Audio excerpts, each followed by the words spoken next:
De février 2025 à février 2026, on a un nombre de transactions qui est en hausse de 14,6 %. Ça nous amène au-dessus de l'industriel qui domine depuis au moins 4 ans minimum. 0,1 % des transactions présentent 30 du volume transactionnel. Fait que c'est des transactions majeures, c'est des repositionnements qui sont en train de se créer au Québec. Puis ça va être intéressant de suivre ça au cours des prochaines années. Bonjour, je suis en compagnie de Laurent Paquin, vice-président exécutif chez PMML et associé. Bonjour Laurent, ça va bien? Ça va très bien, toi? Oui, j'ai eu le mandat de passer aujourd'hui des panélistes en entrevue, donc étant panéliste demain pour le commerce de détail, concernant l'expérience et la commodité, j'ai pensé t'interviewer aujourd'hui. Est-ce que tu peux nous dire un peu qu'est-ce que tu vas parler demain sur ton panel? Oui, définitivement.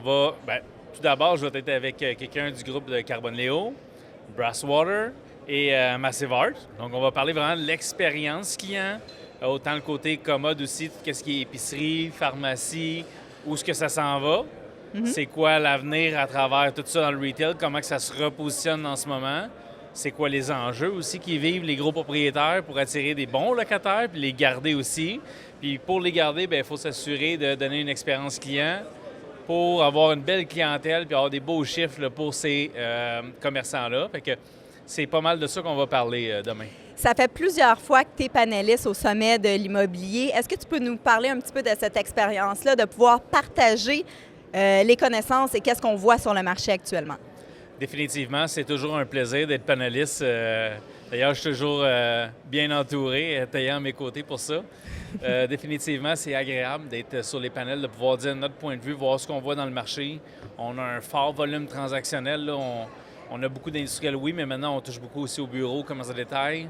On est à 300 millions de volume transactionnel. Fait qu'on a un bon pouls de ce que le marché est en ce moment, vers où ce qui s'en va. Puis d'être sur stage pour pouvoir partager ça, je trouve que c'est une belle expérience. Puis on l'apprécie beaucoup là, d'être sélectionné pour ça.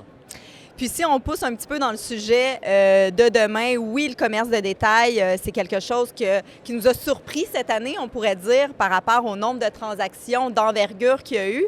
Est-ce que tu peux nous donner un petit peu des petites pépites d'or de qu'est-ce qui va en ressortir demain?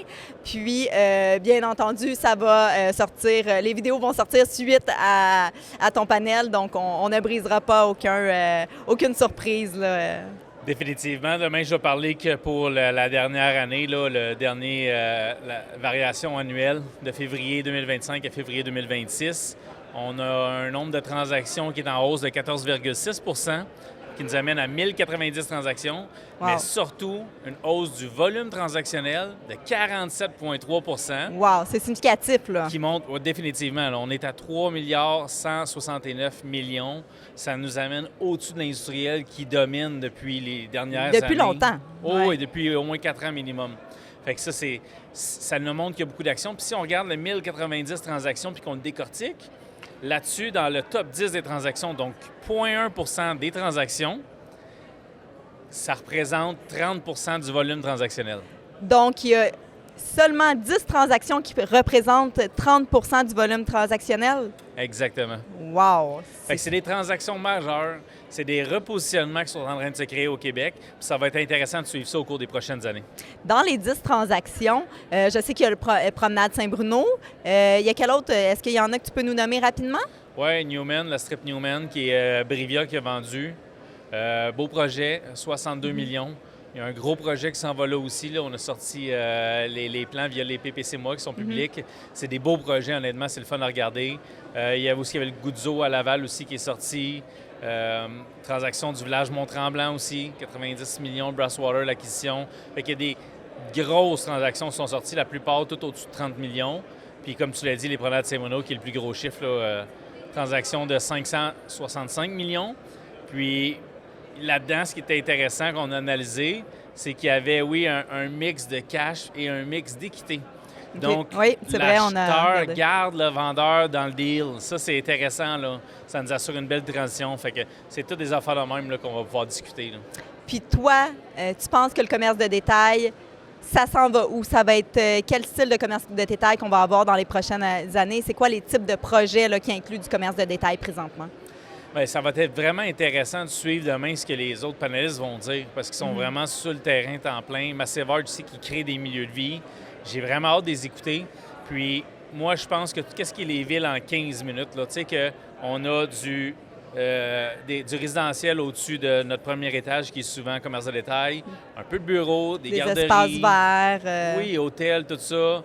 Beaucoup de, comme tu dis, espaces verts vraiment importants, des rues piétonnières, des jardins d'eau, des espaces végétalisés aussi. Tout ça, c'est l'avenir pour moi, c'est créer un vrai milieu de vie convivial, qu'il fait bon d'être. C'est là qu'est l'avenir pour moi du retail. On vient garantir une clientèle stable à nos commerçants en ayant beaucoup d'unités résidentielles. Puis des projets de même, il y en a plusieurs. On n'a qu'à penser à Solar, on peut penser à Montmorency à Laval. Il y en a le projet de Repentigny qui s'en vient, va être énorme. Place Versailles, c'en est un autre. Il y en a plein de projets qui s'en viennent comme ça ou qui existent déjà. Puis je pense vraiment qu'il est là l'avenir du commerce de détail. Merci énormément, Laurent. C'est vraiment intéressant. Puis j'ai hâte de voir dans les années prochaines là, le commerce de détail, les projets dont on parle présentement, les voir sortir de terre. Je pense que c'est quelque chose qui va vraiment être intéressant à regarder.